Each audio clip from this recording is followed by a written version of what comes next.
உலகத்துல தாயை விட மிகப்பெரிய சக்தி வேற எதுவுமே இல்லைன்னு சொல்லுவாங்க. அப்படிதான் இந்த படத்துல ஒரு அம்மா தன்னோட குழந்தைய சின்ன வயசுல இருந்து ஒரு 25 வயசு வரைக்கும் எப்படி இருக்கணும் அப்படிங்கிற பாதைய துல்லியமான முறையில செதுக்கி கொடுத்துருக்காங்க. இது படம் மட்டும் இல்லைங்க, உண்மையா நடந்த ஒரு கதையும் கூட.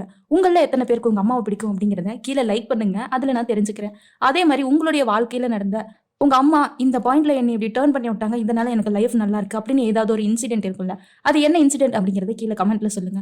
வாங்க இப்ப படத்துக்கு போலாம். படத்தோட ஓப்பனிங் சீன்ல ஊனமுற்றோருக்கான ஒலிம்பிக் நடக்குது. அதுல ஒருத்தனை காட்டுறாங்க, அவனுக்கு காது சரியா கேட்காது போல. சோ அவனுடைய அந்த ஹெட்செட் காதுக்கு போட்டிருக்கிற அந்த மெஷினை கழட்டி விட்டுட்டு அந்த ரேஸுக்கு இவன் ரெடி ஆகுறான். இவனுக்கு உடல்ல ஏதோ ஒரு குறை போல. இவன் தான் இந்த படத்தோட ஹீரோவும் கூட. ஏற்கனவே நிறைய கோல்டு மெடல் ஜெயிச்ச இவனால இந்த போட்டியில ஜெயிக்க முடியுமா, திரும்பவும் தன்னுடைய தங்க பதக்கத்தை இவன் தக்க வச்சு கொள்வானா அப்படின்னு பின்னாடி மைக்ல கமெண்ட்ரி போயிட்டே இருக்கு. சோ இப்படியே இந்த கதை அப்படியே பாஸ்டுக்கு போகுது. அதாவது இவனுடைய மிகவும் குழந்தை பருவத்துக்கு பிறந்த குழந்தை அழுதுட்டே இருக்கான். அவங்க அம்மா தூக்கிக்கிட்டு ஓடுறாங்க. ஓடி போய் ஒரு டாக்டரை பார்க்கும்போது இவனால நடக்க முடியாது, தனக்கு தானே சாப்பிட முடியாது, காலம் ஃபுல்லா இவனுக்கு எல்லாமே நீங்க தான் பார்க்கணும், ஆர்டிசம் இருக்கு அப்படின்னு டாக்டர் சொல்லிடுறாங்க. சொல்லிட்டு தன்னோட அம்மா கிட்ட கேட்கறாங்க, அந்த குழந்தையோட அம்மா கிட்ட, இந்த குழந்தை உங்களுக்கு தேவைதானா, நீங்க எல்லா சலுகையும் பண்ணுவீங்களா அப்படிங்கும் போது அவங்களுக்கு கோவம் வந்துருது. என்னால எல்லாமே பண்ண முடியும், இது என்னோட குழந்தை அப்படின்னு டாக்டர் கிட்டே சண்டை போட்டு அந்த குழந்தைய தூக்கிட்டு வராங்க. இவனை எங்க போனாலும் சுமந்துக்கிட்டே இந்த உலகத்தை எக்ஸ்ப்ளோர் பண்ண ஆரம்பிக்கிறாங்க. அதுக்கப்புறம் ஒரு 4-5 வயசு ஆகுது. திரும்பவும் டாக்டர் கிட்ட போறாங்க. இப்ப இன்னொரு பிரச்சனை என்னன்னா, சரி வர காது கேட்காதான், 10 to 12% தான் காது கேட்குமா. அதுக்காக இவனுக்கு ஒரு மெஷினையும் பொறுத்துறாங்க.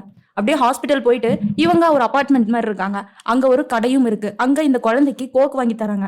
அந்த கடைக்காரரோ அந்த கோக்கை இந்த குழந்தைய பார்த்துட்டு, இந்தாங்க ஃப்ரீயா வச்சுக்கோங்க, நான் அந்த குழந்தைக்கு ஃப்ரீயா தரேன் அப்படின்னு சொல்ல இது அம்மாவுக்கு கோவம் வந்துருது.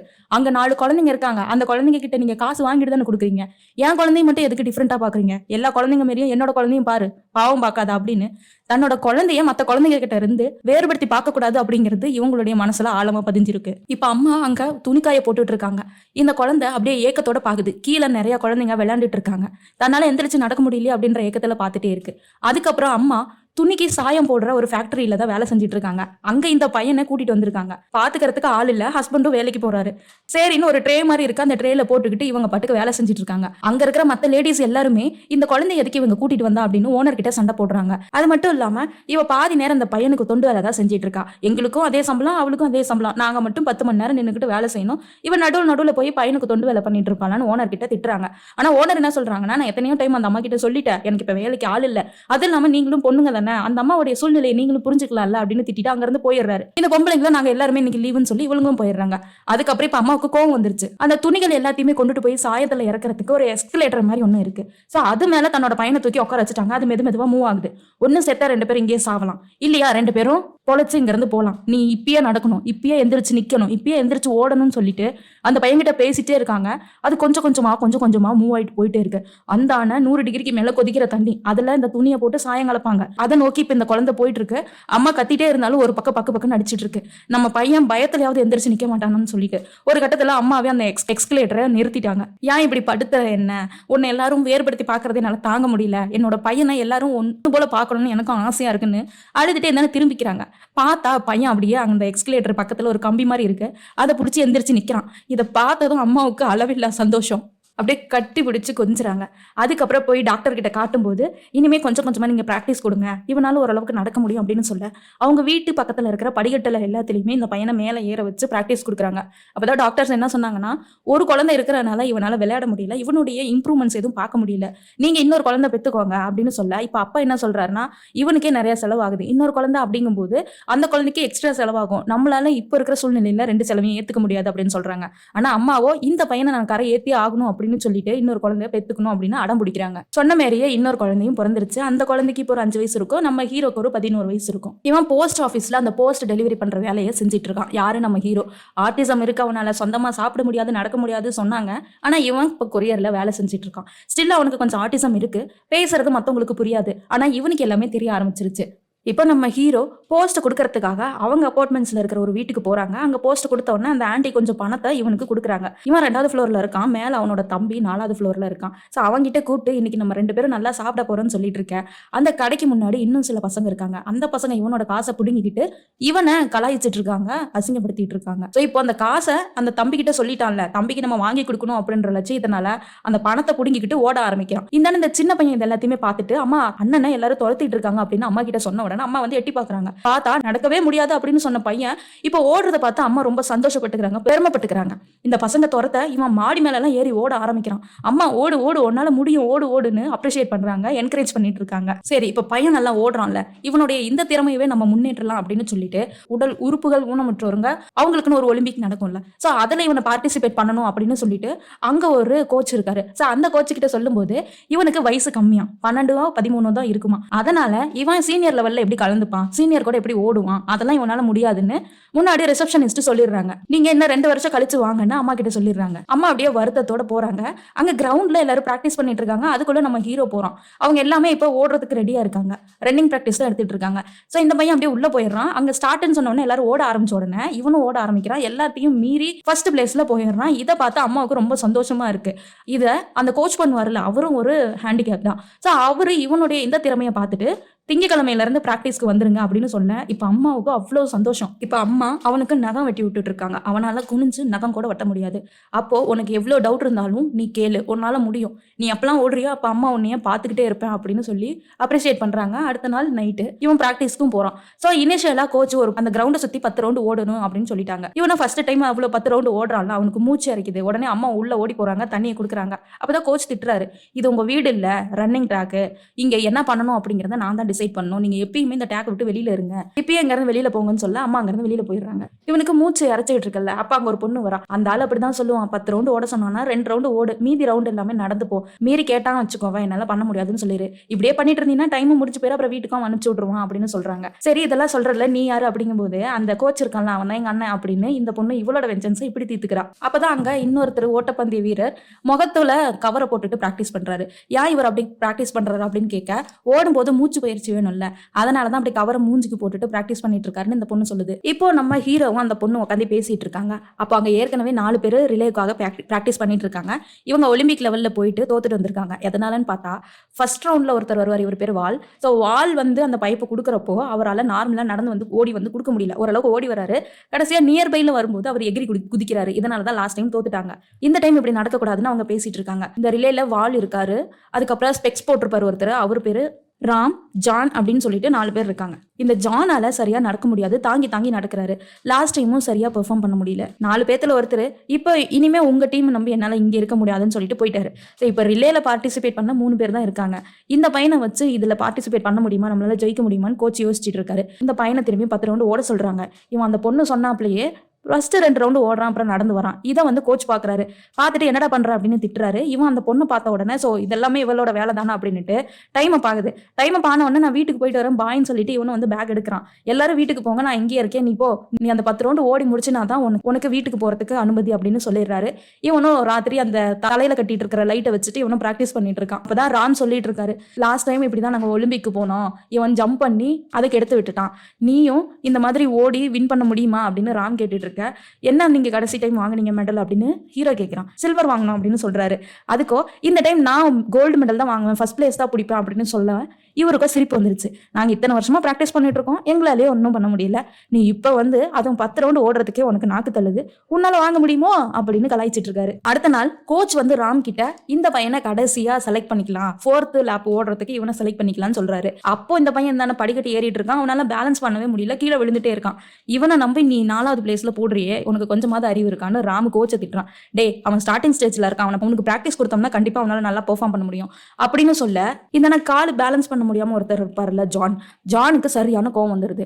இவன்லாம் ஒரு ஆளு, இவன் அதுவும் இல்லாம சின்ன பையன், இவனை நம்பி அடுத்து நம்ம ஜெயிக்க போறோமா அப்படின்னு சொல்லி அங்க இருந்து கத்திட்டு போறாரு. இவன் அவனுக்கு சுத்தமாவே பிடிக்க மாட்டேங்குது. இது எல்லாத்தையும் ஹீரோ பார்த்து ரொம்ப பயந்து போயிடுறாரு. ஒருவேளை நம்மளால முடியாதோ அப்படின்னு அம்மா கிட்ட சொல்றான். அம்மாவை என்ன சொல்றாங்கன்னா, அப்படிலாம் எதுவுமே இல்ல, உலகத்துல முடியாதுன்ற விஷயம் எதுவுமே இல்ல, நீ பிராக்டிஸ் பண்ணுன்னு சொல்லி முட்டை மேல நிக்க வைக்கிறாங்க, படிக்கட்டுல ஓட விடுறாங்க, ட்ராக்ல ஓட விடுறாங்க. இந்த மாதிரி கோச் கொடுக்குற பிராக்டிஸை தாண்டி அம்மா இவனுக்கு சப்போர்ட் பண்றாங்க. அப்பதான் ஒரு நாள் நைட் எல்லாரும் தூங்கிட்டு இருக்கும்போது ஒரு அழுகுரல் சத்தம் மட்டும் வந்துட்டே இருக்கு. என்னன்னு எந்திரிச்சு போய் அம்மா பார்த்தா இவன் அந்த ஜான் கவர் போட்டு பிராக்டிஸ் பண்ணிட்டு இருந்தாருல, அதே மாதிரி இவனும் கவர் போட்டு பிராக்டிஸ் பண்ணிட்டு இருக்கான்.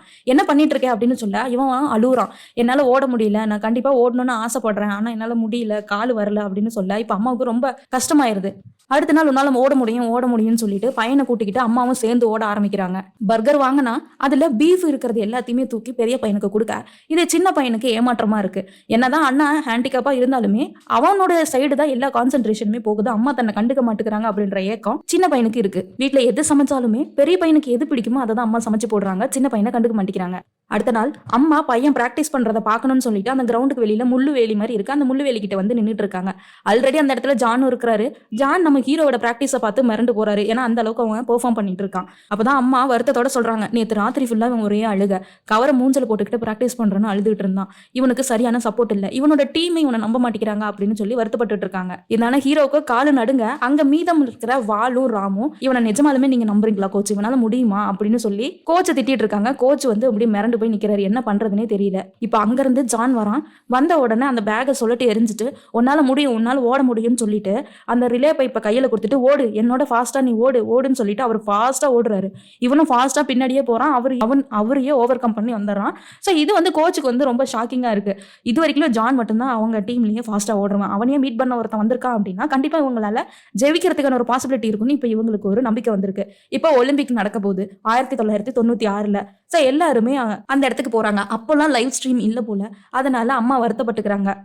பையன் வந்து விளையாடுறத நம்மளால பார்க்க முடியாது அப்படின்னு சொல்லிட்டு. இந்த பையனுக்கும் ரொம்ப கஷ்டமா இருக்கு. முதல் டைமா அம்மாவை பிரிஞ்சிருக்கான்ல, அம்மாவுக்கு ஃபோன் பண்றான், நீங்க எல்லாமே எப்படி என்னால ஓட முடியும்னு தெரியல, எப்பயுமே நீங்க தான் முன்னாடி நின்று ஓடுன்னு சொல்லுவீங்க, ஆனா இப்ப யாருமே இல்லை, நான் ஓட மாட்டேன், என்னால முடியாதுன்னு சொல்ல அம்மா இந்த திட்டுறாங்க. நான் எங்க இருந்தாலும் சரி உனக்காக மட்டும்தான் இருப்பேன், போய் மார்க்ல உட்காரு, லெட்ஸ் இட் கோன்னு சொன்ன உடனே அம்மா ஃபினிஷிங் லைன்ல நின்று உன்னை எதிர்பார்த்துட்டு இருக்கிறதா நினைச்சுக்கோ, எவ்வளவு ஃபாஸ்டா ஓட முடியுமோ அவ்வளவு ஃபாஸ்டா ஓடு அப்படின்னு போன்ல சொல்லிட்டு இருக்காங்க. அப்பாவும் தம்பி என்ன பண்றாங்கன்னு கேட்க அவங்க 2 பேரும் பண்ணி மாரி கொரட்டை விட்டுட்டு தூங்கிட்டு இருக்காங்கன்னு அம்மா சொல்ல, அந்த சவுண்டை நான் கேட்கணும்னு போன்லயே அந்த சவுண்டையும் கேட்டுக்கிறான். ஒலிம்பிக் நடக்கிறதா 1 hour டிஸ்டன்ஸ்ல ஸ்ட்ரீம் பண்ணி விடுவாங்க. அதுக்காக ஹீரோவோட அம்மா மத்த இருக்கிற பசங்களோட ஃபேமிலி எல்லாருமே ஒரு இடத்துல உட்காந்து பார்க்க ஆரம்பிக்கிறாங்க. ஒலிம்பிக்கும் ஸ்டார்ட் ஆயிடுச்சு. இனிஷியலா வால் ஓடணும், அவருக்கு தானே அந்த கால் தடுமாற்றா இருக்கு. ஃபர்ஸ்ட் அவர் தான் ஓடுறாரு, ஓடி போய் அந்த பைப்பையும் கொடுத்துட்றாரு. 2வது இப்போ ராம் ஓடுறாரு, ஓடிட்டு அந்த பைப்பை கொடுத்துட்றாரு. அதுக்கப்புறம் 3வது நம்மளோட ஜான், ஆல்ரெடி அவர் ஃபாஸ்டா ஓடுவாரு, ஸோ எல்லாத்தையுமே டேக் ஓவர் பண்ணிட்டு ஓடி போய் கொடுத்துட்றாரு. 4வது நம்ம ஹீரோ, ஃபர்ஸ்ட் இனிஷியலா ஸ்லோவா தான் ஓடுறான். அதுக்கப்புறம் அவங்க அம்மா சொன்னது காதுல வந்து விழுந்துட்டே இருக்கு, ஓடுன்னு சொல்லிட்டு அதே மாதிரி ஓடுறான். இந்த டைம் இவங்களோட டீம் கோல்டு மெடல் அடிச்சுட்டாங்க. இவங்களுக்கு எல்லாத்துக்குமே அவ்வளவு சந்தோஷம். கோச்சோ குதிக்கிறாரு அவங்கள போய் அப்படியே கட்டி தழுவணும்னு சொல்லிட்டு. அதுக்கப்புறம் எல்லாரும் முடிச்சுட்டு இங்க ஊருக்கு வராங்க. ஊர்ல பிரஸ் மீட் இருக்காங்க. அப்பதான் ஹீரோவோட அம்மா கிட்ட பிரஸ் மீட்ல நீங்க ஏதாவது சொல்லணும்னு நினைக்கிறீங்களா, உங்களோட பையன் இப்படி மாற்றுத்திறனாளியா இருந்துமே கோல்டு மெடல் அடிச்சுட்டு வந்திருக்காரு, அதுக்கு என்ன நினைக்கிறீங்க அப்படின்னு சொல்லும்போது ஈக்குவல் பே ஈக்குவல் ரெஸ்பெக்ட் அப்படின்னு சொல்றாங்க. அதாவது நார்மலா ஒரு ஒலிம்பிக்கு போறாங்க அப்படின்னா அவங்களுக்கான ஃபுட் ப்ரொவைடன்ஸ் இருக்கு, அவங்களுக்கு கோச்சிங் கொடுக்க நல்ல சென்டர் இருக்கு, அதுக்குன்னு தனியா பணம் ஒதுக்குறாங்க. ஆனா இது மாற்றுத்திறனாளிகளுக்கு எந்த விதமான கோச்சிங் சென்டரும் கரெக்டா இல்ல. இவருடைய சொந்த முயற்சியில இந்த பசங்களுக்கு ட்ரெயின் பண்றாரு. ஸோ எல்லாருமே நாட்டுக்காக தானே விளையாடுறாங்க, ஈக்குவலா 2 பேருக்கு ரெஸ்பெக்ட் கொடுத்து ஈக்குவல் ஃபண்டு ஒதுக்கணும் அப்படின்னு சொல்லிடுறாங்க.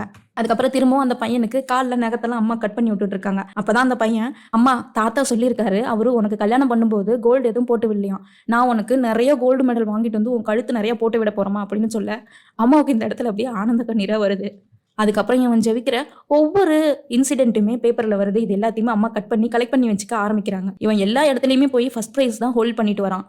ஸோ இப்படியே சில காலங்கள் போக இவன் ஜெயிச்சிட்டான்ல, அப்போ இவனை வச்சு ஆட் ஷூட் எடுக்கிறதுக்காக ஒரு ஸ்பான்சர் வராரு. அவர் இவங்க அம்மா கிட்ட வந்து அவரோட விசிட்டிங் கார்டெலாம் கொடுத்துட்டு இவனுக்கு நல்ல ஸ்கோப் இருக்கு, ஆனால் இந்த மாதிரி அத்லெட்டிக்காக இருக்காங்கல்ல இவங்களுக்கு ஒரு பீரியட் ஆஃப் டைம் மட்டும்தான் அவங்க என்கேஜாக இருப்பாங்க, மீதி எல்லா டைம்லையுமே அவங்கள யாரும் கண்டுக்க மாட்டாங்க.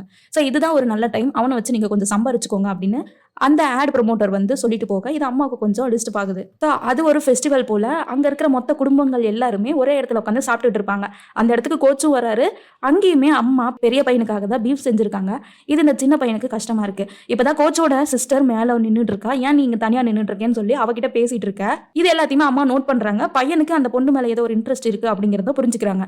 அடுத்த நாள் பையனும் அம்மாவும் பிராக்டிஸ்க்காக போறாங்க. அம்மா நாசுக்கா கேட்கறாங்க, உனக்கு அந்த பிள்ளைய பிடிச்சிருக்கான்னு. அம்மா இப்பெல்லாம் பேசாதீங்க அப்படின்னு சொல்லி அவனுடைய ஆசைகள் எல்லாத்தையுமே மறைச்சிட்டு நான் பிராக்டிஸ் பண்ண போறேன்னு எந்திரிக்கிறான். அப்பதான் ஒரு ட்ரெயின் வருது.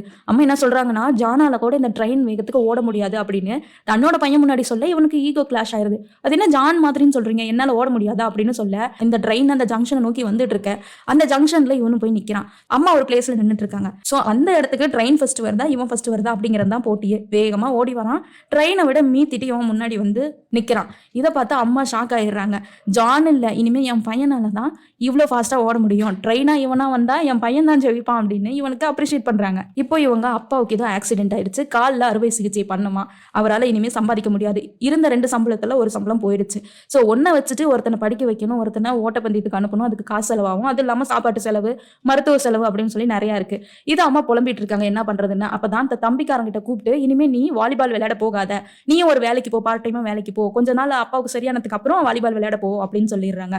இந்த பையன் என்ன சொல்றான்னா, நானும் கொரியர் பிசினஸே திரும்பி போய் பாக்குறமா அப்படின்னு சொல்ல, இல்ல நீ அங்கெல்லாம் போக கூடாது, பிராக்டிஸ்க்கு தான் போகணும் அப்படின்னு சொல்ல சின்ன பையனுக்கு கஷ்டமா இருக்கு. இந்த அம்மா கிடைக்கிற எல்லா வேலைக்குமே போறாங்க, டாய்லெட் கிளீன் பண்றாங்க, துணி அலச போறாங்க, வீட்டு வேலைக்கு போறாங்க, அதுக்கப்புறம் சாயப்பட்டறைக்கு வேலைக்கு போறாங்க, ராத்திரி பகல்னு பார்க்காம எல்லா வேலைக்குமே போயிட்டு இருக்காங்க. இந்த பெரிய பையன் உட்காந்து அழுதுட்டு இருக்கான், அம்மா இவ்வளவு கஷ்டப்படுறாங்களே, நம்மளால எதுவும் பண்ண முடியலன்னு. அப்பதான் வீட்டுக்கு போறாங்க, வீட்டுல போனா பீரோலாம் ஓப்பன் ஆயிருக்கு, அங்க இருக்கிற கோல்டு காணும். இது எல்லாத்தையுமே சின்ன பையன் போய் வித்துட்டு வந்துட்டானாட்டேங்குது அவங்க அப்பாவோட செலவுக்கு. இது எதுக்கடா வித்த, உன்னை வேலைக்கு தாண்டா போ சொன்னா அப்படிங்க.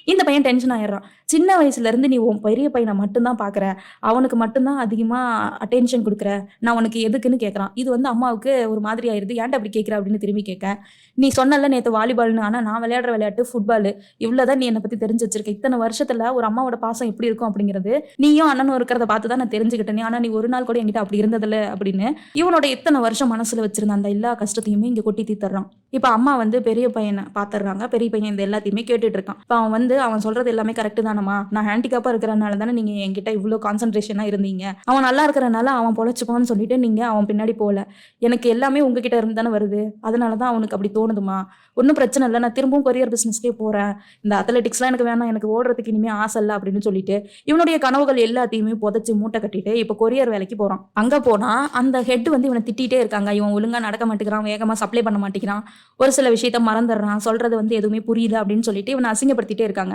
ஸோ தொடர்ந்து நடந்துட்டே இருக்கணும் அப்படிங்கிறனால இவனுக்கு கொஞ்சம் கூட ரெஸ்டே இல்லை. அப்படிதான் ஒரு நாள் கோச் இவனை மீட் பண்றாங்க. நீ திரும்பவும் ப்ராக்டிஸ்க்கே வா, நான் கூட உங்க வீட்டு செலவெல்லாம் பாத்துக்கிறேன் அப்படின்னு சொல்லி, எத்தனை நாள் பாத்துப்பீங்க, எங்க அம்மா இந்த வயசுலயுமே அசராம வேலை செஞ்சுட்டே இருக்காங்க, இதெல்லாம் பார்க்க எனக்கு கஷ்டமா இருக்கு, நான் மட்டும் நார்மலா இருந்தேன்னா எங்க அம்மாவை நான் நல்லா பார்த்துருப்பேன்ல அப்படின்னு சொல்ல, இதை கோச் கேட்டுட்டு அங்கிருந்து கிளம்பிடுறாரு. இந்தாண்ட அந்த ஒலிம்பிக் லெவல்ல திரும்பவும் ஏதோ காம்படிஷன் போல, அந்த காம்படிஷன்ல ஜான் போய் வின் பண்ணிடுறாரு. ஸோ இதெல்லாம் பார்க்க ஹீரோவுக்கு கஷ்டமா இருக்கு. அவ்வளவு கஷ்டத்தையும் அடக்கிக்கிட்டு அம்மாவுக்காக, அம்மாவுடைய கஷ்டத்தை குறைக்கிறதுக்காக இவர் வேலைக்கு போறாரு.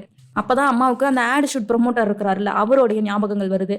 ஸோ இவனை கூட்டிட்டு போய் ஆட் எடுக்க போறாங்க. அதெல்லாம் வாங்கிட்டு கொஞ்சம் கொஞ்சம் பணம் வருது இல்லை, அதனால சமாளிக்க முடியுது அப்படின்னு சொல்லிட்டு திரும்பவும் இவனை ஓட்டப்பந்தயத்துக்கு விடலாம் அப்படின்னு சொல்லிட்டு அந்த ட்ராக்குக்கு கூட்டிட்டு வராங்க. ரொம்ப நாள் விட்டு போச்சுல, அதனால சரி வர இவனால ஓடி வர முடியல. அப்பதான் கோச், நீ பழைய மாதிரி இல்லை, ஃபார்ம்லயே இல்லை அப்படின்னு திரும்பவும் ஸ்டார்டிங்ல இருந்து இவனுக்கு எப்படி ட்ரெயின் பண்ணாரோ அதே மாதிரி ட்ரெயின் பண்ணிட்டு இருக்காரு. இந்த வேலைக்கு போகணும், அதுக்கப்புறம் ஆட் ஷூட்டுக்கு போகணும், அதுக்கப்புறம் ப்ராக்டிஸ்க்கு போகணும், இப்படி சல்லியாம இவனுக்கு வேலை இருந்தே இருக்கு. இதனால மனசுடைஞ்சு போறான். ஆட் ஷூட் எடுக்கிறீங்க, மேல பாரு தலையை தூக்குங்கிறாங்க. ஆனா இவன் நார்மலாவே தலையை குனிஞ்சிட்டு தானே நடப்பான். இது அவனுக்கு கழுத்து வலி மாதிரி இருக்கு. இதனால கோச் கிட்ட வந்தா கீழே குனிஞ்சு ஓடுன்னு இவர் ஒரு பக்கம் சொல்றாரு. இப்ப அம்மா நாளைக்கு திரும்ப ஷூட் இருக்கு அப்படின்னு சொல்ல, நான் ப்ராக்டிஸ் பண்ணணும்னு அம்மா கிட்ட கத்திட்டு அங்கிருந்து போயிடறான். இப்ப அந்த இடத்துக்கு அந்த ஆட் ப்ரமோட்டர் வராரு. அதாவது இந்த ஒலிம்பிக்ல உன் பையன் கலந்துக்கிட்டாலுமே பென்ஷன்ங்கிறது ரொம்ப கம்மியா தான் வரும், அதுவும் இவனுக்கு ஹேண்டிகேப் அப்படின்றனால ஒரு நல்ல வேலை கூட கிடைக்காது. இதுவே நீ ஆட் ஷூட்ல கலந்துக்கிட்டா அப்படின்னா இவன் ஓரளவுக்கு சம்பாரிச்சிருவான். உனக்கு அப்புறம் உன் பையனை யாரு பாத்துப்பா, இவ்வளவு நாள் நீ இருந்த அந்த சின்ன பையன் பாத்துப்பான்னு நினைக்கிறியா? பெஸ்ட் அட்வைஸ் என்னன்னா, ஓரளவுக்கு இப்பயே சம்பாரிச்சுக்கோங்க, கொஞ்ச நாள் போச்சு அப்படின்னா இவங்கெல்லாம் அன்ஃபெமிலியர் ஆயிடுவான். இப்பவே இவனுக்கு 25க்கு மேல இருக்கு, 30 வயசு வரைக்கும் தான் ஒலிம்பிக்ல ஓட முடியும் அப்படின்னு அம்மாவுடைய பிரெயினை வாஷ் பண்ண ஆரம்பிச்சிட்டான். எல்லாத்தையுமே அம்மா யோசிக்கிறாங்க. யோசிச்சுட்டு பையன்கிட்ட நாளைக்கு ஆட் ஷூட் இருக்கு அப்படின்னு சொல்ல, என்னால் வர முடியாதுன்னு அந்த பையன் கத்திட்டு அங்கிருந்து போயிடுறான். ஸோ அடுத்த நாள் ஆட் ஷூட்டுக்கு போறாங்க. இவங்க அம்மா எப்படி இவனை சின்ன வயசுல அந்த படியில கூட்டிட்டு போனாங்களோ அதே மாதிரி அங்கே ஆட் ஷூட் நடந்துட்டு இருக்கு. வேற ஒரு குழந்தைய வச்சுட்டு நடந்துட்டு இருக்கு. அடுத்தது உங்களோட ஷூட்டு தான், எங்க உங்க பையன் அப்படின்னு கேட்க, தோ வந்துருவான், அவன் ஃபோன் சுவிச் ஆஃப் ஆயிருக்கு அப்படி இப்படின்னு சொல்லி அம்மா சமாளிக்கிறாங்க. நீங்க மட்டும் அவனை இங்கே கூட்டிட்டு வரல, இவங்களுடைய இன்னைக்கான சம்பளம் எல்லாமே நம்ம தான் கொடுக்கணும்னு அந்த ஆட் ப்ரமோட்டர் கத்துறாரு. இவன் ஃபோன் எடுக்கல, ஃபோனை சைலண்ட்ல போட்டுட்டு இந்த ப்ராக்டிஸ் பண்ண ஆரம்பிச்சிட்டான். இந்த அம்மாவுக்கு ப்ரெஷர் மேல ப்ரெஷர் அந்த ஆட் ப்ரமோட்டர்ஸ் கிட்ட இருந்து. இவன் இந்த பிராக்டிஸ் எல்லாம் முடிச்சுட்டு உட்காந்துட்டு இருக்கான். அந்த இடத்துக்கு கோச்சோட சிஸ்டர் வரா. அவ இப்போ நெயில் கட் பண்ணி விட்டுட்டு இருக்கா. அவனுடைய போனை இவ பாக்குறா. பார்த்த உடனே ஒரு 50 மிஸ்டு கால் அம்மா கிட்ட இருந்து வந்திருக்கு. ஏன் நீ உங்க அம்மாவோட போன் எடுக்க மாட்டேங்கிறா, அவங்க உனக்காக தானே எல்லாமே பண்ணிட்டு இருக்காங்க அப்படின்னு அட்வைஸ் பண்ணிட்டு இருக்க. அந்த இடத்துக்கு இப்போ அம்மா வந்துடுறாங்க. நீ ஏன்டா என் போனை எடுக்கல அப்படின்னு சொல்லி கத்துறாங்க. அந்த பொண்ணு அங்க இருக்கிறத பார்த்துட்டு, ஓ இப்போ எல்லாமே நீ இந்த பொண்ணுடைய பேச்சை தான் கேட்கிறியா அப்படின்னு சொல்ல, அம்மா நீங்க என்ன பேசிட்டு இருக்கீங்கன்னு இவன் ஒரு பக்கம் கத்துறா. இங்க என்ன நடக்குதுன்னு இந்த பொண்ணு ஒரு பக்கம் கத்துது. ஆமா அவன் உன்னை லவ் பண்றான் அப்படின்னு சொல்ல இந்த பொண்ணுக்கு ஷாக் ஆயிருது. ஏன் என் பையன் நல்லவன் இல்லையா, அவனை நீ கல்யாணம் பண்ணிக்க பண்ணிக்க மாட்டியா, காதல் பண்ண மாட்டியா அப்படின்னு கேட்க, ஆன்ட்டி அவன் நல்லவன் தான், ஆனா நான் எதிர்பார்க்குற எந்த ஒரு குவாலிஃபிகேஷனும் அவங்ககிட்ட இல்லை, எனக்கும் மனசுல கொஞ்சம் ஆசை இருக்குல்ல, என்னை கல்யாணம் பண்ணிக்கிறவன் எப்படி வரணும் அப்படின்னு சொல்லும் போதே இப்போ அந்த பையனுக்கு ரொம்ப கஷ்டமாயிருது. ஒருவேளை நம்ம ஹேண்டிகேப்பா இருக்கிறனால தான் இவன் இப்படி சொல்றான்னு சொல்லிட்டு இவன் கஷ்டப்பட்டுட்டு நின்றுட்டு இருக்கான். இந்த பொண்ணு பார்த்துட்டு அங்கிருந்து போயிருது. இப்போ அவன் தடன் வந்து அம்மாவை கத்துறான், நீ என்னத்துக்கு இப்படி பண்ண, எப்ப பார்த்தாலும் எனக்கு தப்பான டெசிஷன் தான் எடுப்பியா அப்படின்னு சொல்லிட்டு. ஆனா அம்மா என்ன சொல்றாங்கன்னா, நான் உனக்கு சப்போர்ட் தானே பண்ணேன், உன்னோட மனசுல இருக்கிற ஆசை ஒரு டைம் சொன்னி நான் தானே ரெஸ்பான்ஸ் என்னன்னு தெரியும் அப்படிங்க, எனக்கு தெரியும் என்னுடைய லெவல் என்ன அப்படின்னு சொல்லிட்டு இவன் ஒரு பக்கம் கத்துறான். சரி ஏன்டா நீ ஷூட்டுக்கு வரல அப்படின்னு அம்மா கேட்குறாங்க. நீங்கள் எப்போ பார்த்தாலும் என்னை ஒரு ஸ்கெடியூல்லே வச்சிருக்கீங்க, ஃபர்ஸ்ட் வேலை செய்யணும், அதுக்கப்புறம் ஷூட்டுக்கு போகணும், அதுக்கப்புறம் உங்களோட ஆசை என்ன, நான் இதில் ஓடணும், என்னதான் ஓடுறது என்னோட ஆம்பிஷனாக இருந்தாலுமே இப்போ ஷூட் எதுக்கு தேவைப்படுது அப்படின்னு சொல்லி கத்துறான். அப்பதான் அம்மா சொல்றாங்க, என் காலத்துக்கு அப்புறம் உன்னை யாரா பார்த்துப்பா, உன்னால ஒழுங்கா சம்பாதிக்க முடியுமா அப்படின்னு சொல்லி கத்தா. ஹோ, நான் இப்போ ஹேண்டிகேப்பா இருக்கிறனால தான் நான் உங்களையே நம்பிட்டு இருக்கேன்னு நீங்க நினைச்சிட்டு இருக்கீங்க, எனக்கு இனிமேல் நீங்க வேணாம், என்னை தயவு செஞ்சு நீங்க இப்படி ஹேண்டில் பண்ணாதீங்க, எப்போ பார்த்தாலும் எனக்கு அதிகமாக கான்சென்ட்ரேஷன் கொடுத்து என்னால் முடியாது அப்படிங்கிறத நீங்க திணிச்சிட்டே இருக்கீங்க, திரும்ப திரும்ப இப்பெல்லாம் எனக்கு ஞாபகங்கள் வந்துட்டே இருக்கு, நீங்க இல்லைன்னா என்னால் வாழவே முடியாது அப்படின்ற லெவலுக்கு என்ன கொண்டுட்டு வந்துட்டீங்கன்னு அம்மா கிட்டே கத்துறான். சரி ஓகேடா, இனிமே நீ போற எந்த விஷயத்துக்குமே நான் வரமாட்டேன், உன்னை நான் டேக் கேர் பண்ணிக்கவே மாட்டேன் அப்படின்னு அம்மாக்கு வச்சுட்டு அங்கேருந்து போயிடுறாங்க. இப்போ ஏதோ ஒரு ஒலிம்பிக் காம்படிஷன் போல ஃபர்ஸ்ட் 100 மீட்டர் ஓடுறாங்க, 100 மீட்டரில் 4வதா வரான், அதுக்கப்புறம் 400 மீட்டர் ரிலே ஓடுறாங்க, அதில் 6வதா வரான். இப்போ மொத்த மக்களுக்குமே இவன் மேலே டிசப்பாயின்மெண்ட்டாக இருக்குது. ஏன்னா இவன் ஓடின எல்லா போட்டியிலுமே ஃபர்ஸ்ட் பிளேஸ் தான் வாங்கியிருப்பான். இவனுக்கும் இந்த அம்மாவுடைய ஞாபகங்கள் வந்து போக இவனால் சரி வர கான்சென்ட்ரேட் பண்ணி ஓடவே முடியல. அடுத்த நாள் திரும்பவும் 1000 மீட்டர் ரிலே ஓடணும், சிங்கிள் பர்சன் ஓடுறது. அவங்க அம்மா கிட்ட திரும்பவும் போறான். சாரிம்மா, நீங்க எனக்கு எல்லாமே மோட்டிவேட் தான் பண்ணீங்க, நீங்க உங்களுடைய மனசை வந்து கஷ்டப்படுத்திட்டு என்னால ட்ராக்ல ஓட முடியலன்னு சாரி சொல்றான். திரும்பவும் அவங்க அம்மா நெயில் கட் பண்ணி விட்டுட்டு, எல்லாமே ஓகே தான் கண்ணா, நீ முன்னேறணும் அப்படிங்கிறதுக்காக மட்டும்தான் நான் எல்லாத்தையுமே பண்ணேன், அம்மாவுக்குன்னு இதுல தனி எந்த விதமான சந்தோஷமுமே இல்லை அப்படின்னு சொல்ல, இப்போ அம்மாவும் புரிய வச்சிடறாங்க. இவனும் புரிஞ்சுக்கிறான், அம்மா எல்லாமே நமக்காக தான் பண்றாங்க அப்படின்னு சொல்லிட்டு. சரி ஓடலாமா அப்படின்னு அம்மா எப்படி ஸ்டார்டிங்ல இவனுக்கு பிராக்டிஸ் கொடுத்தாங்களோ அதே மாதிரி பிராக்டிஸ் கொடுக்குறாங்க. அடுத்த நாள் கோச் அந்த 1000 மீட்டர் ரிலேக்கு கூட்டிட்டு போறாரு. பார்த்தா அம்மா சீரப் பண்றதுக்காக வந்து உட்காந்துட்டு இருக்காங்க. நான் உன்னை பார்த்துட்டே இருப்பேன் அப்படின்னு சொல்லி கையை காட்டுறாங்க. கண்டிப்பா நான் ஃபர்ஸ்ட் பிளேஸ் தான் வாங்குவேன்னு இவனும் கையை தூக்கி காட்டுறான். இப்பதான் அந்த ஸ்டார்டிங் சீன்ல வந்து அந்த காதுல இருக்கிற அந்த மெஷினை எடுத்து கீழே வச்சிடறான். எதனாலன்னு பார்த்தா அவனுடைய வாழ்க்கையில நடந்த எல்லா விஷயத்தையுமே திருப்பி போடுறதுக்காக. சோ இதுதான் இவனுடைய கடைசி ரிலே போல. இவனுடைய ஏஜ் கேட்டகரி முடிய போகுது. ஸோ இதில் நம்ம ஃபர்ஸ்ட் பிளேஸ் வாங்கணும் அப்படின்ற ஒரு காரணத்தினால சின்ன வயசுல அம்மா எப்படி அப்ரிஷியேட் பண்ணாங்க, எப்படி நம்ம இனிஷியலாக நடந்தோம், சாப்பிட்டோம், அம்மா என்னென்ன கஷ்டங்கள் அனுபவிச்சாங்க அப்படிங்கிறது எல்லாத்தையுமே இவன் நினைச்சு பார்க்குறான். ஸோ அதேமாரி ட்ராக்ல ஓடுறான், அவனுடைய லட்சியத்தை நோக்கி ஓடுறான், ஓடி போய் முதல் இடத்தையும் பிடிச்சிடறான். ஸோ இதே மாதிரி படமும் முடிஞ்சு போயிடுது. இது உண்மையாகவே நடந்த ஒரு சம்பவம் கூட, அதை தான் ஒரு கதையாகவே எடுத்திருக்காங்க. இந்த படத்தை பற்றின உங்களோட ரிவ்யூ என்ன அப்படிங்கிறத கீழே கமெண்ட்ல சொல்லுங்க. உங்களோட வாழ்க்கையில் உங்கள் அம்மா உங்களுக்கு ஏதாவது ஒரு விஷயம் பண்ணி அதனால நீங்கள் இந்த இடத்துக்கு வந்திருக்கீங்க, இந்த விஷயத்த பண்ணி நான் இந்த இடத்துக்கு முன்னேறி இருக்கேன், நான் ரொம்ப டவுனாக இருந்தேன், அந்த இடத்துக்கு எங்கள் அம்மா வந்து பேசினாங்க, அதுல இருந்து நான் முன்னேறி வந்திருக்கேன் அப்படின்னு ஏதாவது ஒரு இன்சிடென்ட் இருந்துச்சுன்னா அதை கீழே கமெண்ட்ல சொல்லுங்க. படிக்க நான் ரொம்ப இன்ட்ரெஸ்ட்டாக இருக்கேன். வேற ஒரு படத்தில் உங்களை மீட் பண்ணுறேன். அதே மாதிரி இந்த வீடியோ உங்களுக்கு பிடிச்சிருந்துச்சுன்னு ஒரு லைக் பண்ணிட்டு நம்ம சேனலை சப்ஸ்கிரைப் பண்ணிக்கோங்க. தேங்க்யூ.